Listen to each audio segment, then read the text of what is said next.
I remember when I was younger wishing I would die. It's funny, now that death's right around the corner, I fear nothing more. I keep having the same dream of this old man. He's got my hat on, he's just fallen to the earth, he feels helpless. It keeps me up at night. Among other things, that is. My name's Ricky, and this is my story. Or what's left of it, at least.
I lived off the land for as long as I could.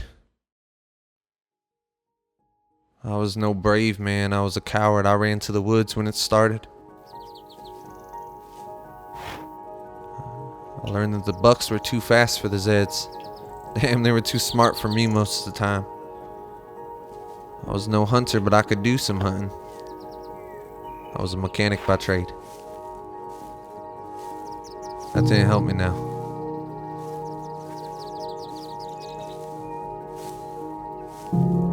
See, when the bare bones of society are taken away, you lose your mind. You forget what's what. I didn't understand how bad it was over there.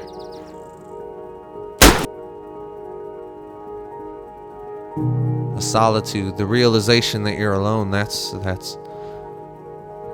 what takes your feet out. The moment that you feel that the people that you loved are gone. Those you thought would protect you weren't strong enough. See, there's no winning. I can see their faces, but I can't hear them. The Zeds got them all. Zeds get everything. There's too many of them. So I live, a coward, unwilling to sacrifice in the same way that they did. It's hard to stomach. You aren't what you thought you were. That you're alone. It's been years since I've seen a person.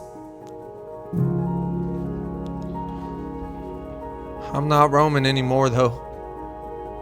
I found a place, somewhere I could call home. It didn't start as much, just a couple walls and a door, but I built it up. And in time, it brought security, sanctuary, and most importantly, a small grasp of sanity. Because out there, out there it's all bad. But in here, I could hold on to what used to be. I could gather things that would bring me back. I just miss saying hello to someone. I miss the grip of a hug. And I felt that when the night came. Every time. When you're alone under the moon, it really sets in, you know. The only joy I remember feeling is when it rained. I'd always pray for the rain. You see, the Zeds, they couldn't think in the rain. They couldn't smell or hear you. It's like you were a ghost. I like to think God heard those prayers. In time, I realized he was just the stories. Just like any of my other books. They were meant to help you, but there were no hands, no divine intervention. My life wasn't a spectacle for some angelic crowd. It was an isolated lone survivor amidst a storm of loss. I sleep when I can.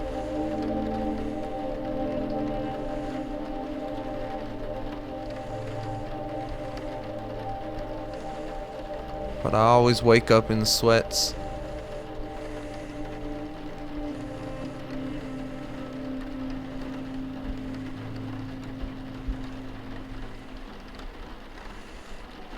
For the past week or so, I've been doing food runs about 2 miles down the road. I found this grocery store that had a huge stash of supplies, like years worth of food. I was going to get what was left, and I got cocky. See, out here, a man's greatest weakness is time. Time makes you weary, blurs your focus, and stirs your thoughts. Where there is not hardship, there cannot be triumph. Where there is not sorrow, there cannot be joy. So with my busted leg, I mounted up, gathered what was left, and prepared to push forward.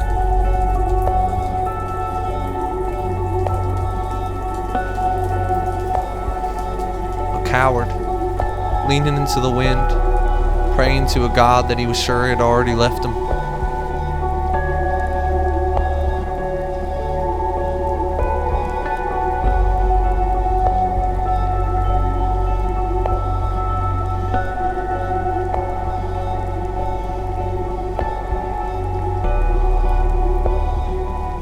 Suffering is not a commodity.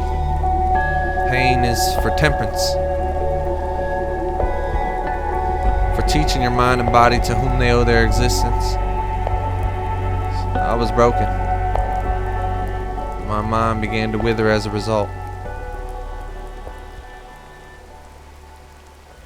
When I could finally walk again, I was lost in my mind, mentally, It had been months. I went outside looking for an inn, planning on finding a way out. Rain was so heavy that day, I remember. The Zeds couldn't see me but 5 feet away. Took a couple out with my 9mm as I stomped down the shore, hoping another one would sneak up on me and end it. The thunder was booming that day. The waves shook under every roar the heavens let out. And I felt the cold wind shaking my chest. Spotted an island I ain't never seen down on the pier. So I took my binocs out and saw some half-done construction site and a bunch of hopelessness. Emptiness much like here. Much like me. But amidst that emptiness was a spark. One I never expected, but a spark nevertheless. See, a seemingly unscathed copter sitting perfect on a landside. I felt so many things. Mostly hope, partly drive.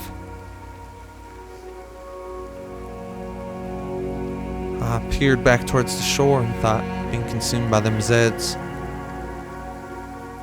Thought of how my mother went, my lover, and everyone else. And I considered the cold to be a better option, so I jumped in. Like an auger, catching a sign of birds aflight, I swam with conviction, pumping against the waves that attempted to swallow me whole. Finding the coast a frozen but ready man. I prayed for no Zeds to find my back. It's funny how quick our desires shift. The solitude of it all swept me away. Felt like a dream. Like I was watching myself go.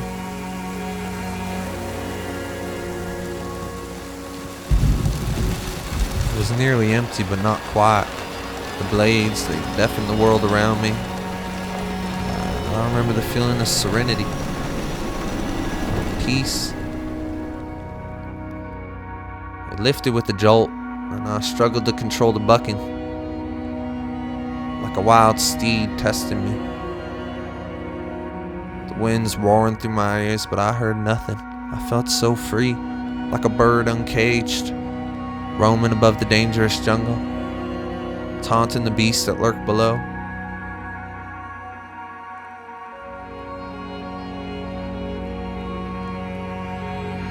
Hear hear my dad in my ear correcting me. Watch your eye, check your dash, the lights, you know. Oh. If only I listened all that time. I knew the sound would draw him in, and I felt him inching closer to my house with every second, so I hurried the landing. Lining her up, it'd been so long, and I think that's what cost me. The heat, when I finally came to, it felt like my skin was pulling away from itself. I hurt everywhere. Once again, my leg had taken the blunt of it, so broken and weary, I pulled myself away, and I limped into safety. It hurt so bad. A spectacle for the gods, I thought. I bet they're enjoying the show.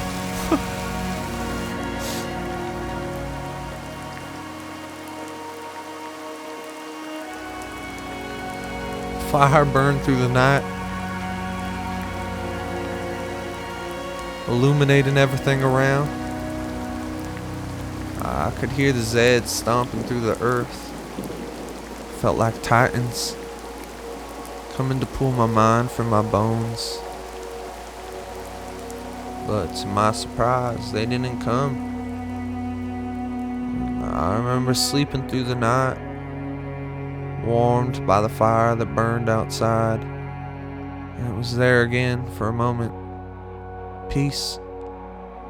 I felt it. Despite all that happened, I was just so thankful. I'm alive. I thought, thank God I'm alive.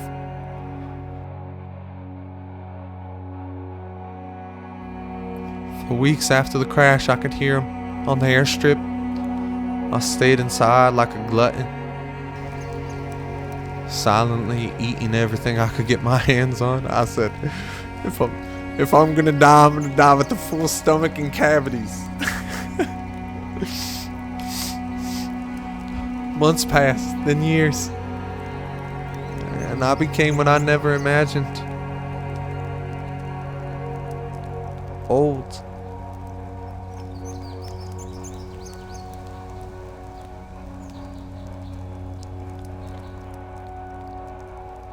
I've been making plans to end this suffering, plans to find refuge, plans to get even, plans that marked my last day.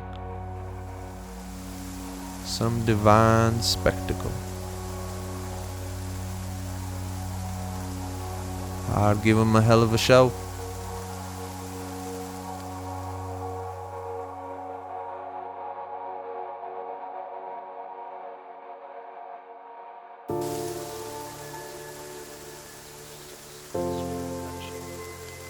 Developed speed. We have shut ourselves in. Machinery that gives abundance has left us in want. Our knowledge has made us cynical, our cleverness hard and unkind. We think too much, feel too little. More than machinery. See, I'd set up a broadcast to draw him in. I had him coming from miles. Stored some deer meat in the front to bring him near the bomb, and I made my escape. I've done everything I needed to make this helicopter fly, and I felt like she was ready to go, so uncaged again, she flew. Guileless. Hopefully I too could remove my shackles.